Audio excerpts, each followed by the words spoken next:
예, 하나님의 말씀 로마서 2장 17절 말씀 보시겠습니다. 로마서 2장 17절.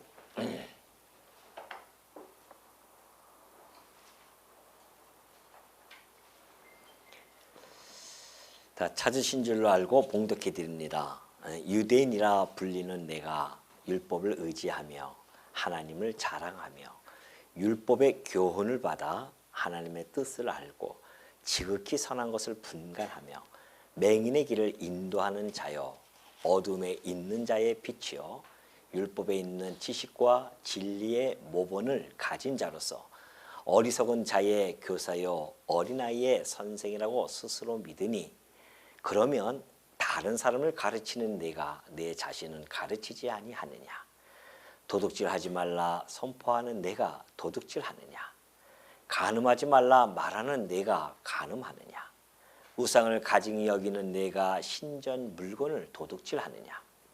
율법을 자랑하는 내가 율법을 범함으로 하나님을 욕되게 하느냐? 기록된 바와 같이 하나님의 이름이 너희 때문에 이방인 중에서 모독을 받는도다.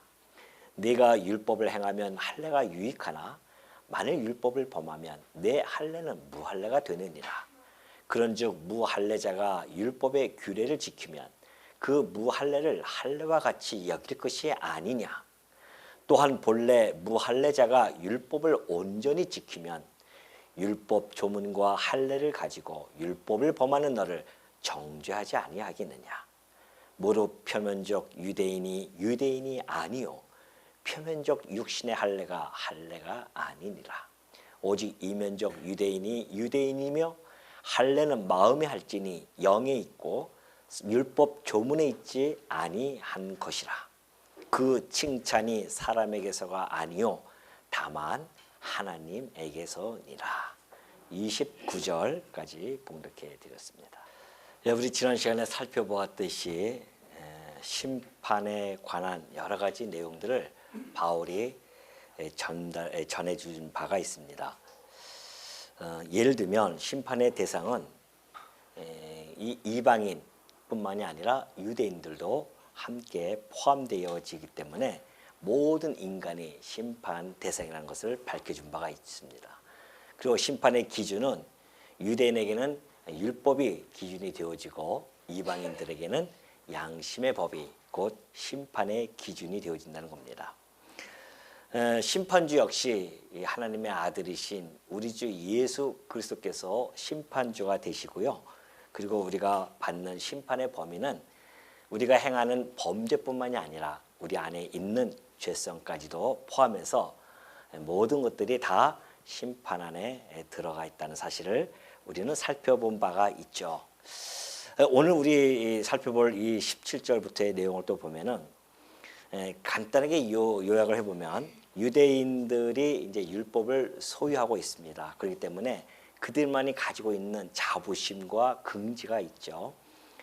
그래서 그들은 그 율법을 통하여 하나님의 뜻을 자기네들은 잘 안다고 그렇게 생각을 합니다. 그리고 선을 사랑하는 이 거룩한 자들로 또한 스스로 인식을 하고 있어요. 뿐만이 아닙니다. 언약 백성의 징표를 할 수 있는 그 할례를 몸에 지녔기 때문에 그들은 그것이 곧 구원의 보증으로 그렇게 인식을 하고 있었습니다. 그러다 보니 그들의 신앙은 형식적으로 흘러갈 수밖에 없었고요. 결국은 율법에서 크게 벗어난 그러한 삶을 살아갑니다. 결국 그 결과 하나님을 욕되게 하는 모습으로 나타나죠. 오늘 바울은 이러한 내용을 가지고 유대인에게 화살을 이제 쏘게 되어집니다. 오늘 사실 이 바울도 같은 물론 베냐민 족속이지만 하나의 커다란 유대인 안에 포함되어져 있었습니다. 그렇기 때문에 그 바울을 가장 핍박했던 자들이 유대인이었어요. 그러니까는 그 유대인을 향한 이 독설 이렇게 막 나올 수 있고, 뭐 화풀이라도 할 수 있고, 뭐 분풀이 이런 걸로 보여질 수 있습니다. 오늘 내용이. 그러나 그것은 절대 아닙니다.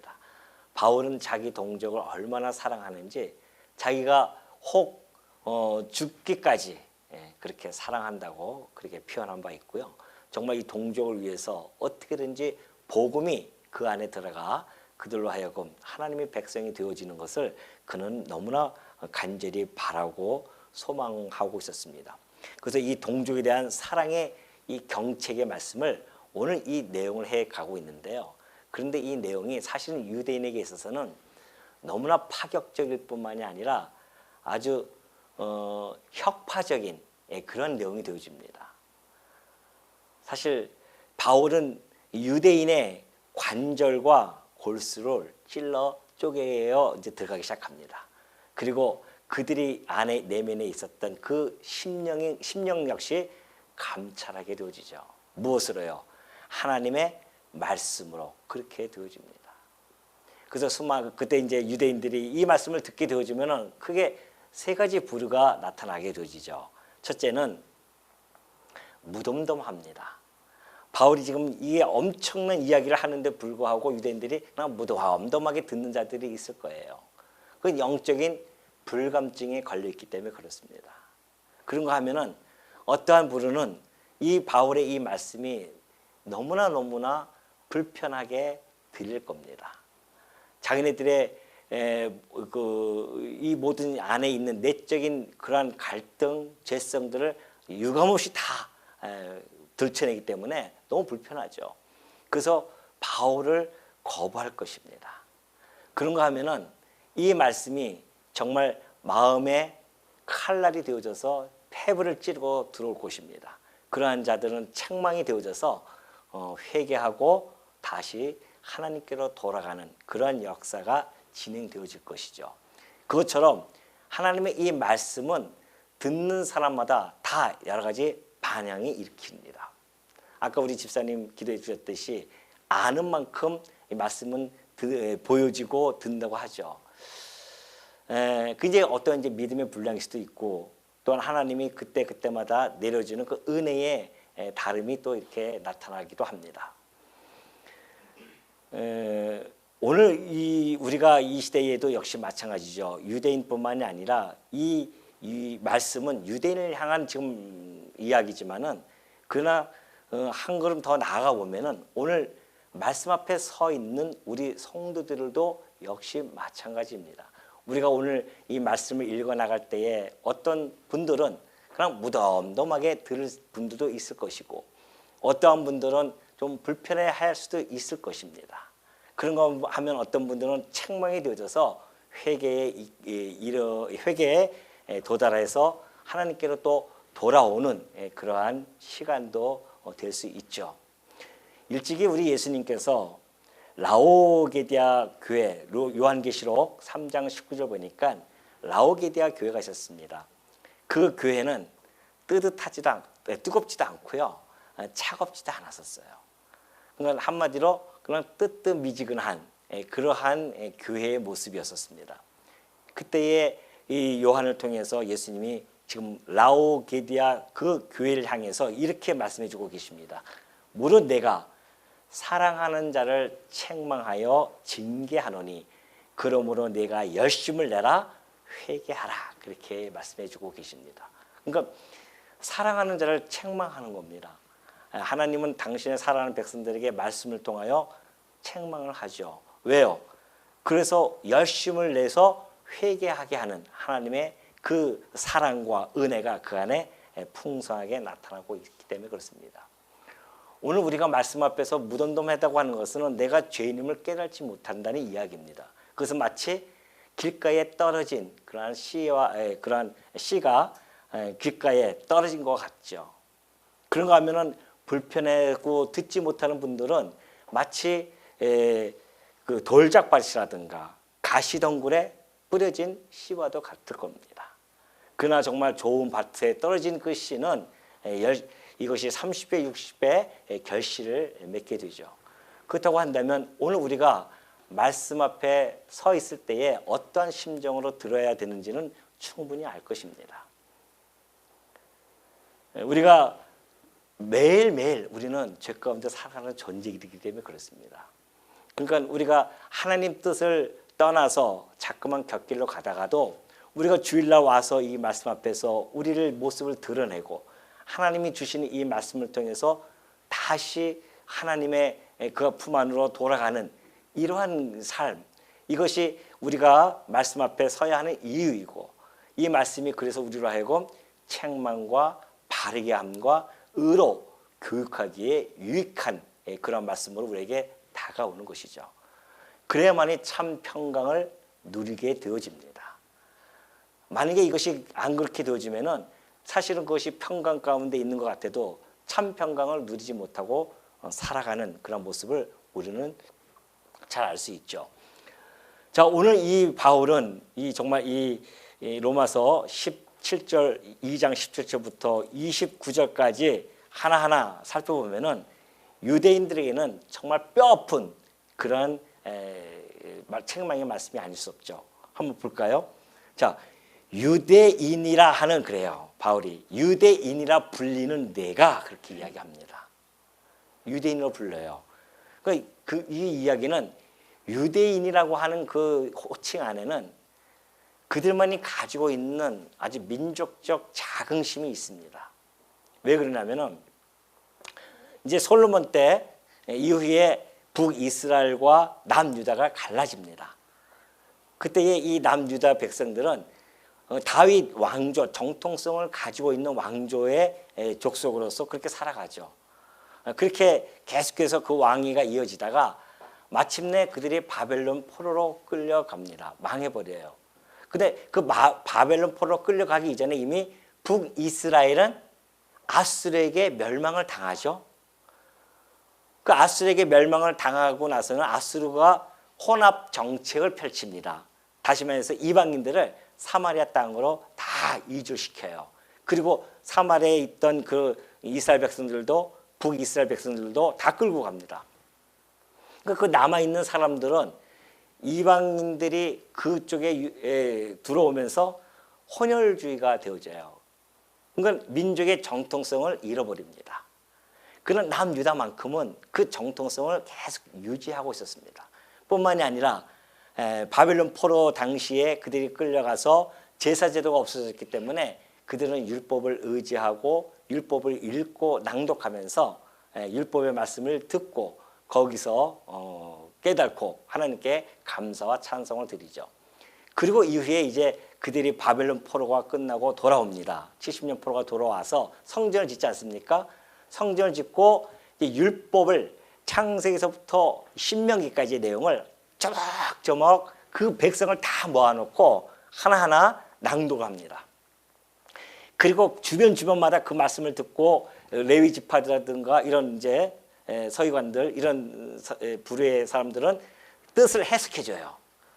그러니까 그걸 듣고서는 막 눈물을 흘리고 막 그럽니다. 그 안에 말씀을 보니까는 하나님이 얼마나 그들을 사랑했는지, 그리고 너희들이 이 말씀을 잘 지키면 너희가 거룩한 백성이 되어지고 뿐만이 아니라 제사장 나라를 삼아주겠다는 그 약속의 말씀도 있었고요. 근데 그걸 다 그들이 지키지 못했기 때문에 이방인의 포로로 끌려가지 않았습니까? 뿐만이 아니에요. 그들에게는 출애굽기 24장 12절의 말씀을 보니까 이렇게 되어 있어요. 여호와께서 모세에게 이르시되 너는 산에 올라 내게로 와서 거기 있으라.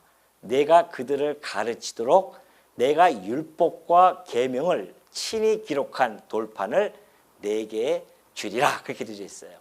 그러니까 이 율법이라고 하는 것은 하나님께서 친히 기록해서 우리에게 주셨구나라고 하는 그러한 율법에 대한 자부심이 있는 거죠. 그러니까 그들이 여기서 지금 17절에서 그러지 않습니까? 내가 율법을 의지하며 하나님을 자랑해요. 하나님이 우리에게 이런 율법을 친히 주셨다. 세상 사람들은 알지 못하는 그런 율법이 아닙니까? 그런 율법을 우리에게 친히 주셨다는 것이죠. 그렇기 때문에 그들은 우리는 이 율법을 소유한 것만으로도 하나님 자녀됨에 충분하고, 그리고 우리의 이 하나님 자녀라고 하는 것은 유대인에게만 국한된 그런 특권일 뿐만이 아니라 또 하나님도 유대인에게만 국한되어진 하나님이라고 오해를 낳게 됩니다. 그러니까 그들이 유대인에 대한 그 민족적 자부심을 가지고서는 우리는 하나님의 백성이요, 우리는 하나님의 백성이요, 하나님은 우리의 하나님이시다. 이제 이러한 긍지를 가지고 살았었죠. 근데 그들은 사실은 이제 로마서 3장 이후에 나오는 바울이 얘기했듯이 하나님은 유대인의 하나님만 있겠느냐, 이방인의 하나님은 아니겠느냐라고 했던 그런 말씀들. 그리고 하나님의 예수 그리스도를 믿는 자들, 그 이름을 믿는 자들에게는 하나님의 자녀가 되는 권세를 주신다고 하는 이런 말씀을 알지를 못하기 때문에 여전히 그들은 율법과 할례를 통하여서 하나님의 백성임을 자인하고 그것에 안주하고 있었다는 겁니다.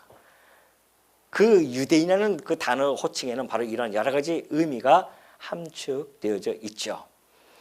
그렇기 때문에 유대인이라 불리는 내가 율법을 의지하며 하나님을 자랑하며 그래요.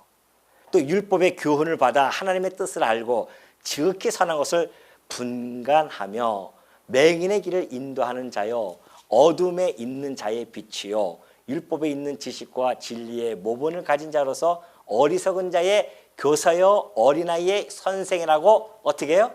스스로 믿어요. 그렇게. 왜 그들이 그렇게 율법의 지식과 진리를 모본을 가졌는가? 출애굽기 신명기 4장 6절에 보면 그 이유가 있습니다. 신명기 4장 6절을 보면은 하나님께서 이제 율법을 주시면서 그들에게 이런 얘기를 하셨다는 거죠.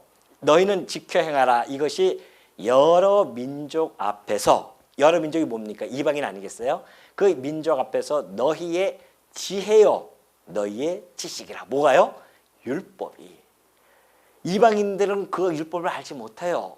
근데 유대인들이 그 율법을 하나님이 주시면서 이것이 너희의 지혜가 되어질 것이고 너희의 지식이 될 것이다. 그들 곧 이방인들이 이 모든 규례를 듣고 이르기를 이 큰 나라 사람은 과연 지혜와 지식이 있는 백성이로다. 그렇게 할 것이라는 겁니다. 그러니 그들이 가지고 있는 이것이 이제 20절의 말씀이에요. 율법에 있는 지식과 진리의 모본을 가진 자로서, 지혜와 지식이 있는 백성으로서, 그런 뜻이죠. 그래서 자기네들은 어리석은 자, 이방인들이죠. 이방인들의 교사요, 어린아이의 선생, 곧 어린아이 이방인들의 선생이라고 스스로 믿어요. 그래서 그들은 마태복음 23장 7절 보니까 예수님이 정확하게 콕 찔러서 말씀해 주고 계십니다. 너희들은 시장에서 문안받는 것과 사람에게 랍비라 칭함을 받는 것을 좋아합니다. 랍비라 칭함을 받기를 좋아해요. 선생 소리를 듣기 좋아한단 말입니다. 그런데 야고보 사도는 그러지 않습니까? 너희가 많이 선생 되려고 하지 마라. 왜? 선생은 그만큼 책임이 더 커집니다. 막중해집니다. 그렇기 때문에 이 선생이라고 하는 것은 본을 보이지 아니하면 선생으로서의 그러한 사실은 위치, 이런 것들이 이렇게 새로 이렇게 견고하게 세워지기가 쉽지가 않죠. 오늘 유대인들도 마찬가지입니다. 유대인의 역할과 이 지위가 혼돈이 되어져서 그들이 착각을 했단 말입니다. 유대인이라고 하는 것은 하나님이 주신 선민이며 또한 제사장 나라라죠. 그러면 선민과 제사장 나라는 어떠한 지위를 확보해가지고 지위를 누리고자 하나님이 주신 것이 아니라는 겁니다. 역할을 주신 거예요. 선민으로서 그 율법을 맡겨주신 것은, 제사장 나라로 세워주신 것은 이방인과 하나님 사이에 중보자 역할을 해서 그들에게 하나님을 소개하고 하나님 백성으로서의 삶의 모습을 보여주는 것, 이런 것들이거든요. 그러한 역할을 중요시 여겨야 되는데 그런 역할보다는 우리는 선민이야, 우리는 율법을 가지고 있는 자들이야, 우리는 하나님을 잘 알고 있는 자들이야, 이런 외형적인 것에 묶여버려서 그들이 가지고 있는 참 본질을 놓쳐버리는 이러한 우를 범하기 때문에 하나님께서는 지금 바울을 통하여 그들에게 이렇게 아주 가슴을 후벼 파는 그런 내용으로 책망을 해가고 있는 중입니다. 사실은 하나님께서는요, 예수님께서도 말씀해 주셨듯이 너희들의 속으로 우리는 아브라함의 자손이야, 그렇게 하지 말라는 겁니다. 왜냐하면 하나님은 능히 이 돌들로도 아브라함의 자손들을 만들 수 있는 분이십니다. 뭐 육체의 어떠한 할례의 표를 통하여서 그것이 아브라함의 자손임의 증표가 되어지는 것이 결코 아님을 잘 보여주죠. 왜냐하면 아브라함은 믿음의 조상이에요. 그러니까 믿음의 조상이라는 것은 믿는 자의 조상이기 때문에 믿음으로 말미암아 그의 자손들이 그의 후손이라 불릴 수 있습니다. 믿음으로 예수를 그리스도를 믿는 자들만이 아브라함의 후손들이라 그렇게 칭호를 받을 수가 있어요. 이것이 이제 마지막 29절에서 잘 나타나 있죠. 자, 그러면 이제 예수님께서 그들에게 21절이죠. 그러면 다른 사람을 가르치는 내가 내 자신은 가르치지 아니하느냐? 도둑질하지 말라 선포하는 내가 도둑질하느냐? 간음하지 말라 말하는 내가 간음하느냐? 우상을 가증히 여기는 내가 신전 물건을 도둑질하느냐? 율법을 자랑하는 내가 율법을 범함으로 하나님을 욕되게 하느냐? 그런 얘기죠. 자, 이들은 이미 예수님이 어디서 말씀하셨듯이 마태복음 23장 2절 보면 그래요. 서기관들과 바리새인들이 모세의 자리에 앉았어요. 이미 그들은 다 모세의 자리에 가르친단 말입니다. 근데 무엇인지 그들이 말하는 바는 행하고 지키되 그들이 하는 행위는 본받지 말라. 그들은 말만 하고 행하지 아니한다는 겁니다. 예수님이 정확하게 보셨잖아요. 그들은 모세의 자리에 앉아서 가르치려고 하는데 그들은 말은 잘해요. 율법을 잘 가르칩니다. 그러니까 그건 좋다 이거예요. 그러니까 그 가르치는 것은 너희가 잘 지키지만은 그들이 행하는 그 행위는 본받지 말라. 왜? 그들은 말만 하고 행하지 아니하기 때문에 그렇다는 겁니다. 이것이 예수님이 하셨던 말씀이죠. 바울은 그런 말씀들을 잘 알고 있기 때문에 지금 21절에 하시는 말씀입니다. 그러면 다른 사람을 가르치는 내가 내 자신은 가르치지 아니하냐는 겁니다. 우리가 이 유대인들은 자기네 율법을 알고 있으면서도요, 그것을 지키지 않았을 뿐만이 아니라 다른 사람들에게 율법을 지키도록 요구하면서도 정작 자신들에게는 그 대상에서 제외를 시키는 겁니다. 사실 우리가 이 말씀을 통해서 깨달아 알게 된 이 진리를 가장 먼저 가르쳐야 할 대상이 있습니다. 누굴까요? 예? 누굴까요? 자기 자신이에요. 저도 가끔 그러한 함정에 빠지는데, 예를 들어서 아이고 이 말씀은 누가 들어야 되는데, 그런 얘기를 많이 하잖아요. 그러죠? 저도 그런 경우가 있어요. 예를 들어서 내 부모를 공경하라 이런 설교가 나오는 날인데 하필 우리 애들이 그때 안 나오는 거예요. 그러니까 이거 우리 자식들이 들어야 되는데 이걸 안 듣는구나. 그렇게 마음을 먹을 때가 참 많이 있거든요. 아마 여러분들도 그런 마음을 들 때가 있을 것입니다. 또 어떤 사람분들은 아이고 이 말씀은 저 집사님이 들어야 되는데, 저 권사님이 들어야 되는데, 저 장로님이 들어야 되는데. 저도 그런 함정에 빠진다니까요. 오늘 말씀 전화가도 아이고 오늘 그분이 안 나오셨네. 이 말씀이 그분이 들어야 할 말씀인데, 이런 함정에 빠져요. 그렇지 않다는 겁니다. 오늘 이 말씀은 곧 내가 들어야 할 말씀이에요. 사실은 남이 들어야 할 말씀은 무슨 복음입니까? 그것이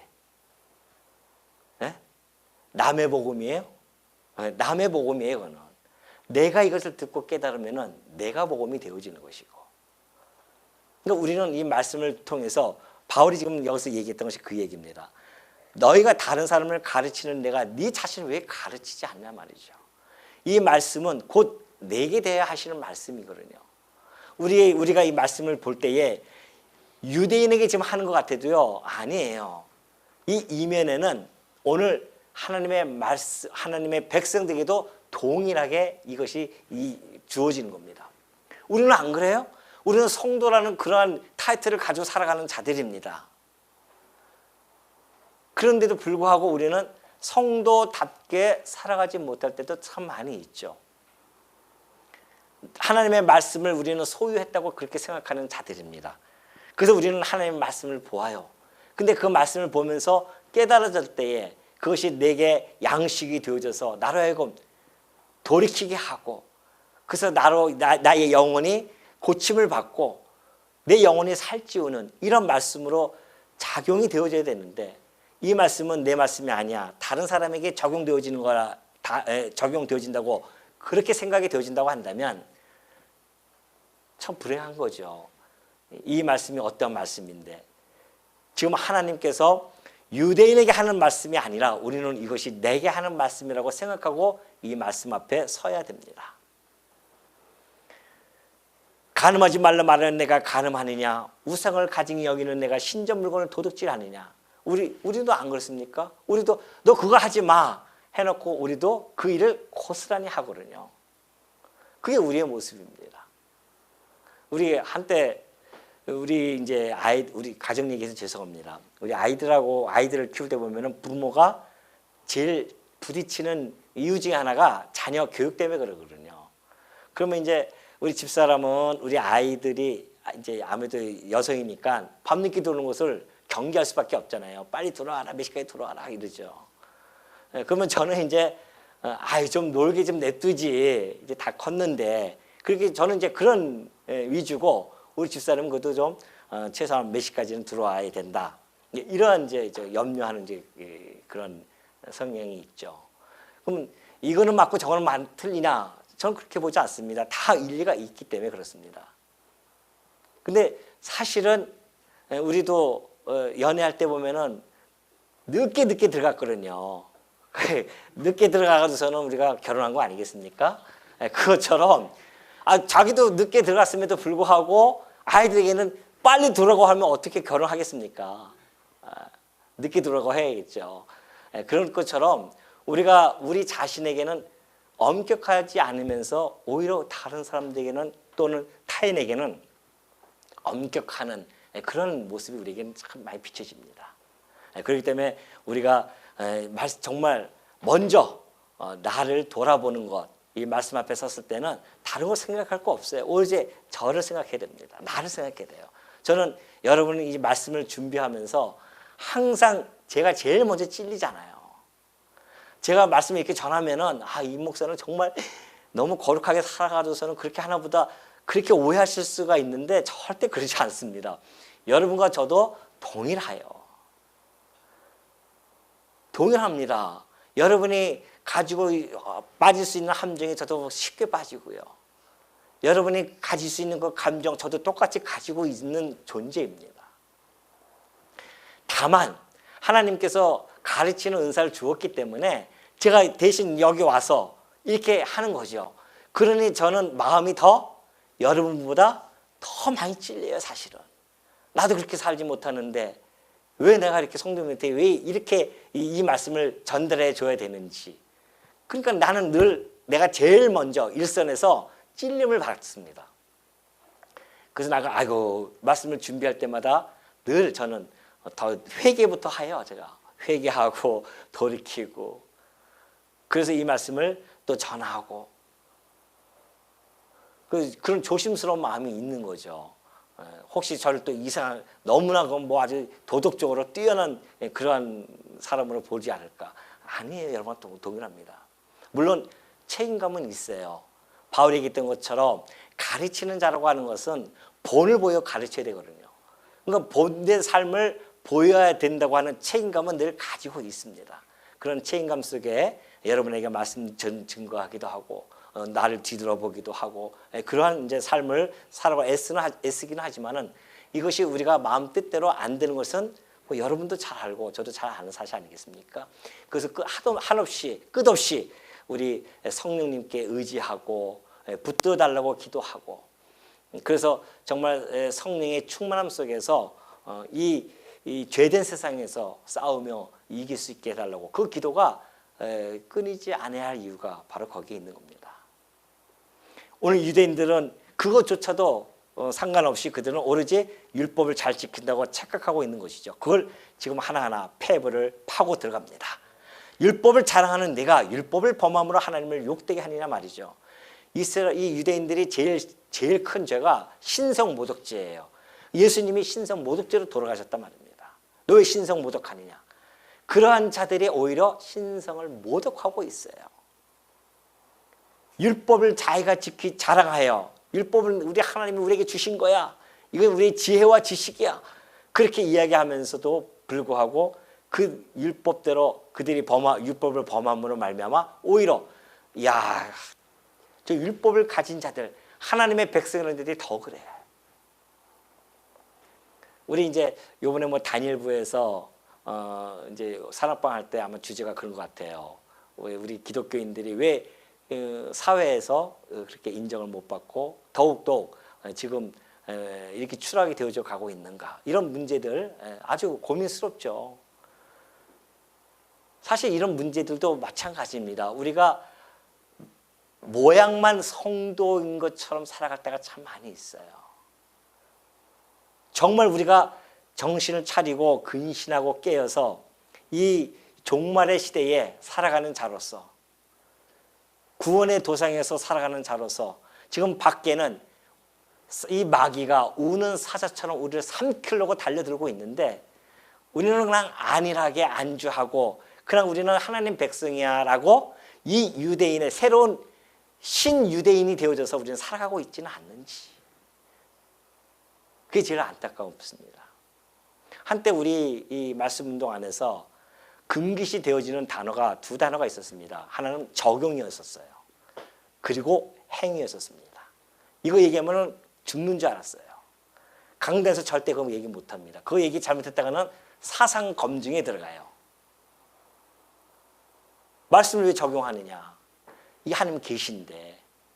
왜 행위를 자꾸 강조하느냐? 이게 하나님 계신데. 이것이 말씀 등에 팽배졌던 사상이었습니다. 그 결과 30년이 지나고 나니까 온 교회마다 문제투성이로 다 난리가 났었습니다. 삶이 안 나타나요. 성도가 답지가 않아요. 완전히 다 도끼가 품게 살아가고 있습니다. 아주 안 좋은 열매가 가득가득 열렸었습니다. 그러니 목회자인 저 입장에서는 얼마나 고민스러웠겠습니까? 고민했었어요.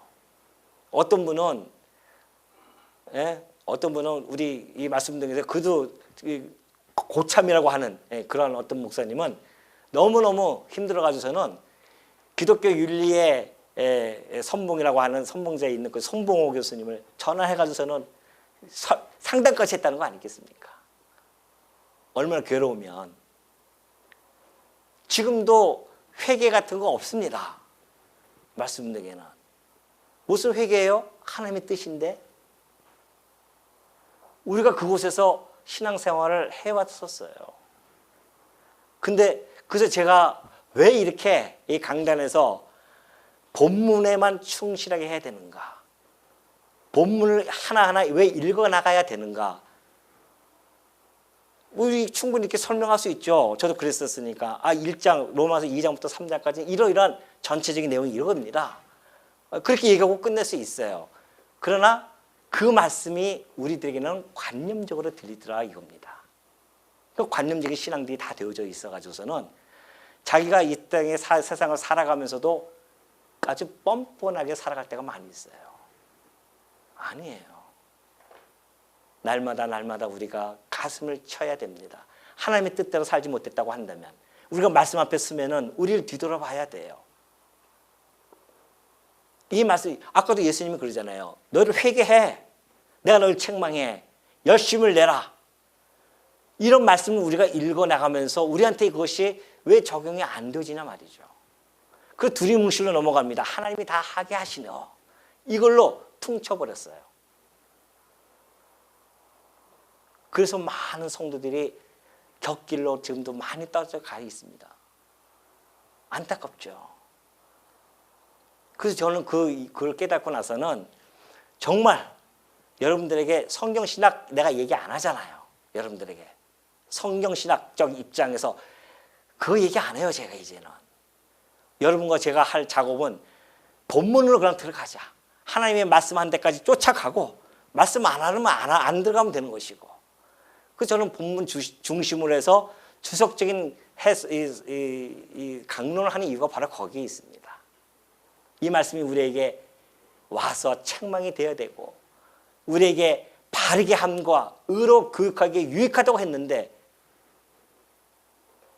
이 말씀은 이렇게 하라 저렇게 하라는 말씀이 아닙니다라고 하는 그런 말씀으로 성도들을 현혹해 가지고서는 정말 성도들이 그런 줄 알고 이 행위는 다 없어져 버렸어요.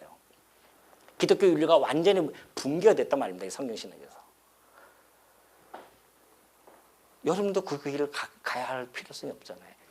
그 길을 꼭 가야 되냐 말이죠. 그리고 제가 혹시 가르치는 것들이 여러분에게는 불편해질 수도 있어요. 그동안 그렇게 습관이 안 되어 있기 때문에. 그러나 이것은 반드시 우리가 짚고 넘어갈 부분입니다. 하나하나 읽어나가면서. 우리가 바다를 보면 그러잖아요. 와! 합니다. 바다를 보면은. 그럼 그는 우리가 성경 시간을 며칠 배웠을 때 와! 했잖아요. 바다를 보니까. 근데 그 바다에 흘러 들어가는 물, 줄기, 그 샘물부터 시작해서 골짜기에서 물들이 흘러서 바다로 흘러간단 말입니다. 그 골짜기에 흐르는 물, 그곳에서 발을 담그고 그것을 음미하고 그 물에 대한 말씀을 느끼게 된단 말이죠. 이제는 우리가 그런 작업을 할 때가 된 거예요. 그래서 여러분 제가 좀 진도가 늦더라도 하나하나 이렇게 여러분에게 같이 나가면서 이 말씀이 우리에게 어떻게 말씀이 되어지며 이 말씀을 통해서 우리는 어떻게 우리를 깨달아야 되며 우리가 평강의 복음이라고 해가지고서는 우린 평강의 복음이니까 말씀만 들으면 평안해져야 돼 라고 생각하지만은 그는 아기 때 이야기예요. 아기 때 유아에서 젖 먹이면은 평안하잖아요. 엄마 품이 평안해요.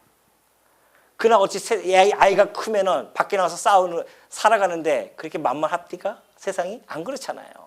성도도 마찬가지입니다. 맨 처음에 우리가 복음을 들었을 때는 와 감사와 나오고 막 그러죠.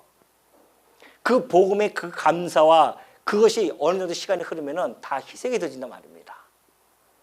근데 밖에는 지금 마귀와 이 졸기들이 우리를 넘어뜨리려고 애쓰고 있는데 우리가 무장하지 않으면 안 돼요. 그러니까는 이 서신서에 보면은 성도들의 무장 내용이 그런 뒤편에 가득 차 있단 말입니다. 이렇게 하면 안 된다. 너희를 근신하고 깨어 있어야 된다. 너희를 하나님의 전신갑주를 입어야 된다. 지금 사단이 우리를 갖다가 우는 사자처럼 삼키려고 돌아다니고 있지 않느냐. 지금 이 세상이 그런 곳인데 우리가 언제까지 우유나 빨고 있어야 되냐 말이죠. 이 말씀을 하나하나 하면서 이 말씀이 내게 약 쉽고 되새기면서 일주일 동안 우리가 살아가야 되지 않겠어요? 유대인들은 율법을 안 지켜서 이렇게 망했는데 우리는 그리스도의 복음을 받은 자들이 그 복음을 만약에 등한시 여기고 하나님의 뜻을 받아들이지 않고 분간하지 못하고 살아간다고 한다면 우리는 이 땅에서 우리가 지금 어떻게 하나님을 욕되게 하는 것이 아니겠는가? 보십시오. 우리의 삶을 통해서 예수님이 욕을 먹잖아요. 그 이름이 욕을 먹습니다. 저 예수쟁이들 그 하는 이야기가 예수님을 욕보이는 거거든요. 그러니까 우리가 얼마나 세상에서도 사회적으로도 책임감을 느껴야 되는가. 성도들이 책임감을 느끼게 되죠. 성도라고 하는 것은 하늘의 그 복음을 받은 자들인데 그 하늘의 복음을 받고 구별되어진 자들인데 복음 때문에 핍박을 받는 것은 당연한 겁니다. 그거는. 그러나 간음하지 말라 가르쳐놓고 간음한다거나 또 우리가 도둑질 하지 말라 해놓고서는 도둑질 한다거나 이런 모습들이 세상 사람들 봤을 때는 더 엄격하게 우리에게 손가락질하거든요. 더 엄격해요. 우리한테는. 너 예수 믿는데 왜 그러냐 이렇게 해버리죠. 지금 바울은 그 얘기를 하는 겁니다. 그래서 기록된 바와 같이 하나님의 이름이 너희 때문에 이방인 중에서 모독을 받는도다. 우리의 우리 자신이 성도됨을 우리는 말이나 주장으로서 나타내는 것이 아닙니다. 나는 성도야. 이 말, 주장 아니에요. 우리의 생활을 통해서 우리는 증거해 보여줘야 됩니다. 우리의 생활을 통해서 증거하는 겁니다. 우리가 성도라는 사실을. 그래야 세상의 이 무지한 자들, 그리고 세상의 이 변론을 좋아하는 모든 자들, 그 앞에서 그들로 하여금 효과적으로 그들을 막을 수 있는 것은 성도의 생활을 통해서 증거하는 겁니다. 그리스도의 향기를 품어내는 거. 저 사람 뭐가 달라도 달라. 이런 소리를 듣는 것이 성도지. 저놈은 더해. 이게 성도가 아니라는 것이죠. 그러므로 우리의 말 한마디, 행동 하나하나가 예수 그리스도의 그 거룩하신 이름과 직결되어 있습니다. 그렇기 때문에 우리는 항상 정말 삶 속에서 그냥 이 유리를 걷는 것처럼 그렇게 우리는 근실함을 깨어 조심하면서 살아가야 하는 것이 성도라는 사실을 바울이 여기서 잘 보여주고 있죠. 자, 26절 보면 그래요. 그런즉 무할례자가 율법의 규례를 지키면 그 무할례를 할례와 같이 여길 것이 아니냐. 또한 본래 무할례자가 율법을 온전히 지키면 율법 조문과 할례를 가지고 율법을 범하는 너를 정죄하지 않냐 하겠느냐는 것이죠. 이 율법을 가진 자들이 할례의 효력을 발휘하려면요, 이 율법을 갖다가 완전히 항상 행할 때만이 이것을 받을 수가 있는 것입니다. 이 형식적인 이 할례가 중요한 것이 결코 아니라는 것입니다. 율법을 지키는 일이 중요하다. 지금 이게 제가 여기서 말씀드리는 율법을 지킨다고 하는 것은 율법을 지켜서 의롭게 되어지는 것. 이걸 지금 궁극적으로 그걸 지금 바울이 이야기하고자 하는 것이 아닙니다. 제가 지난번에 말씀드렸듯이 이 율법은 온전하게 지킬 수 없어요. 지금 바울이 하는 이야기는 너희가 율법을 지킬 수 없기 때문에 너희들이 지금 자랑하고 있는 그 할례도 무용지물이라는 겁니다. 지금 그걸 지금 이야기하고 있는 것이죠. 할례를 통해서 하나님의 자녀가 됨이 아니라는 사실을 예수님께서 마태복음 8장 11절에서 잘 설명해 주고 있었어요. 너희에게 이르노니 동서로부터 많은 사람이 이르러 아브라함과 야곱과 이삭과 야곱과 함께 천국에 앉게 될 것이다. 누가요? 동서로부터 많은 사람. 그 나라의 본 자손들, 그 유대인들은 오히려 바깥 어두운 데 쫓겨나 거기서 울며 이를 갈게 될 것이다. 왜요? 그들은 끝까지 율법을 고수하고 할례를 고수했기 때문에 그래요. 그걸 버리고 믿음 안에 그리스도 앞으로 나아가야 되는데 안 그러니까. 근데 율법이 없는 우리들은 오히려 예수 그리스도를 믿음으로 말미암아 아브라함과 이삭과 야곱과 함께 천국에 앉게 되어집니다. 그러니까 이 율법을 온전히 지키는 자만이 그 할례의 효력이 발생되어진 겁니다. 진짜 너는 하나님의 자녀다. 그러나 율법을 온전히 지킬 수 없다고 한다면 그러면 곧 할례도 아무 효력이 없다. 그 유대인들은 그걸 착각하고 있는 것을 바울이 지금 끄집어냅니다. 그러면서 그들이 들으면 청청병력과 같은 소리를 합니다. 바울이 지금 28절을 보니까 무릇 표면적 유대인이 아니요 표면적 육신의 할례가 아니니라. 오직 이면적 유대인이며 할례는 마음에 할지니 영에 있고 율법 조문에 있지 아니한 것이라. 그 칭찬이 사람에게서가 아니요 다만 하나님에게서니라. 이것처럼 놀라운 소리가 어디 있습니까? 깜짝 놀라죠. 유대인들이 이거 듣고서 가만히 있겠어요? 아까 초반에 제가 서두에 얘기했듯이 이걸 듣고서는 어떻게 불편해하지 않겠어요, 유대인들이. 그러니까 거부하죠. 이 바울을 잡아 죽이려고 하지 않겠습니까? 그러나 이 유대인 중에서도 하나님의 택한 백성은 이 말씀을 듣고 책망이 되어진단 말입니다. 맞아, 나는 율법도 못 지키는데 내가 위선을 따랐었지. 그렇다고 한다면 표면적 유대인이 아니라는 겁니다. 그러면 율법을 가지고 있다고 해서 할례를 받았다고 해서 그렇게 해서 하나님의 백성이 되어지는 것이 아니구나. 오로지 이면적 유대인이 진짜 유대인이라는 것입니다. 그 이면적 유대인이 되는 방법은 뭔가? 할례를 마음에 해야 된다는 겁니다. 일찍이 하나님께서는요, 할례를 통하여서 하나님의 백성이 되어질 수 없다는 사실을 너무나 잘 아시잖아요. 하나님께서. 왜? 율법을 준 목적이 있는데, 기능이 있는데, 율법은 너희 죄를 깨닫게 하기 위한 거야. 이렇게 줬는데 이 유대인들이 착각해가지고서는 그걸 의롭다고, 그걸 통해서 의롭게 하려고 하니 신명기 30장 6절에서 하나님께서 이렇게 말씀하셨습니다. 모세를 통해서 내 하나님 여호와께서 내 마음과 내 자손의 마음에 할례를 베푸사 그래요. 자, 육신적인 할례는 성문화되어졌습니다. 법조문으로 만들어서 할례를 행하라. 근데 그것으로는 할 수 없기 때문에 하나님께서는 내 마음과 내 자손의 마음에 할례를 내가 베풀 것이야 약속을 해줍니다. 언약이에요. 마음의 할례를 베풀 걸 언약해 줬습니다. 그 마음의 할례를 베풀어야만이 진정으로 마음을 다하며 뜻을 다하여 내 하나님 여호와를 사랑하게 된다는 겁니다. 사랑하게 하사 너로 생명을 얻게 하실 것이다. 그래요.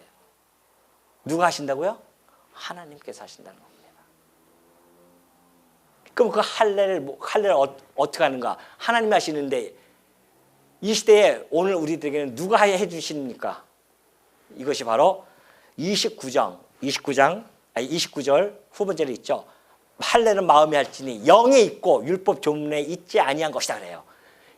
여기서 이렇게 영에 있다고 해석했는데 실질적으로는 이게 성령입니다. 성령께서 할례는 마음에 하는데 성령께서 율법 조문에 있지 않고 법 조문을 따라서가 아니라 성령으로 말미암아 마음의 할례를 행하신다는 겁니다. 자, 구약에서는 하나님께서 언약을 해줬습니다. 내가 할 것이다.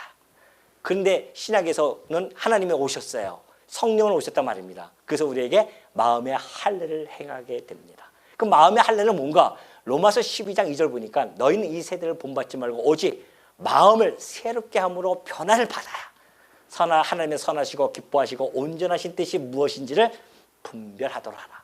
이것이 바로 마음의 할례입니다. 우리의 속사람이 새롭게 변화를 받는 거예요. 할례라고 하는 것이 이 표피를 잘라내지 않습니까? 그러면 속살이 드러나는 거예요. 그것처럼 우리의 이 마음도 마음을 찢는 겁니다. 찢어요. 우리의 죄를 회개하고 통곡하면서 마음을 찢는 겁니다. 이것이 마음의 할례입니다. 그럴 때 우리에게 중생의 역사가 일어나서 우리가 거듭나는 겁니다. 그래서 우리 안에 새로운 마음을 새롭게 해서 변화를 받아요. 속사람이 우리에게 살아나는 것이죠. 그 속사람에 의해서 우리가 하나님을 마음을 다하고 뜻을 다하여 하나님 여호와를 사랑한다고 하는 사실. 이러한 자, 그래서 그 칭찬이 사람에게서 아니라 누가? 하나님에게서, 유대인으로서 이러한 참 유대인은 사람이 너 유대인이야가 아니라 하나님으로부터 너는 유대인이야 라고 칭찬을 받는 것. 이것이 진정한 유대인이라는 것을 잘 알 수가 있습니다. 자, 그렇다고 한다면 우리가 다시 17절로 한번 넘어가 보도록 하겠습니다. 그렇다고 한다면 우리가 로마서 2장 17절부터 20절까지 이 표면적 유대인, 참 유대인으로서의 그 모습을 가지고 이걸 다시 재해석을 한번 해보도록 하겠습니다. 자, 여기서 율법을 유대인이라 하는 분리는 내가 참 유대인이라 불리는 우리죠. 우리는 율법을 의지합니까? 아니죠. 우리는 율법이 몽학성성이 되어져서 인도한 예수 그리스도만을 의지하는 자들이에요. 그래서 우리는 참 유대인은 예수 그리스도를 의지하며 선민 사상으로서 하나님을 자랑하는 것이 아니라 죄인된 자를 위해 독생자를 보내주신 은혜와 긍휼과 사랑이 풍성하신 하나님을 자랑하는 겁니다. 그런 하나님을 우리는 자랑해요. 우리는 율법의 교훈을 받았다고 한다면 의인이 되려고 애쓰는 것이 아니라 우리는 그곳에서 우리가 죄인임을 깨닫고 또한 예수가 그리스도심을 열심히 믿는 것이 하나님의 선한 뜻이심을 분간하는 자, 이러한 자들이 참 유대인이라는 사실. 뿐만이 아니라 선생의 자리에 앉아서 우리가 판단하고 율법을 가르치는 자가 아니라 참 스승이신 예수 그리스도를 전하고 인도하여 함께 은혜를 나누는 지체의 자리에 있는 자들, 이러한 자들이 참 유대인의 정이라고 할 수가 있습니다. 오늘 여러분들은 참 유대인입니다. 표면적 유대인이에요. 이제 여러분들은 그 유대인으로서 우리는 살아가는 자들입니다. 여기는 이 이면적 유대인이 실수했던 것을 우리는 반면 교사로 삼습니다. 우리는 참 유대인으로서 우리는 혹시 이 이면적 유대인과처럼, 아니 이 표면적 유대인처럼 살아가고 있지는 않는지 다시 한번 우리를 뒤돌아보면서 참 유대인으로서 우리를 불러주신 그 하나님의 풍성하신 은혜 앞에 우리는 어떻게 응답을 하며 하나님 그 사랑 앞에서 우리는 어떻게 살아갈 것인지를 곰곰이 생각하시는 우리 주의 종들이 되어지시기를 당부드립니다.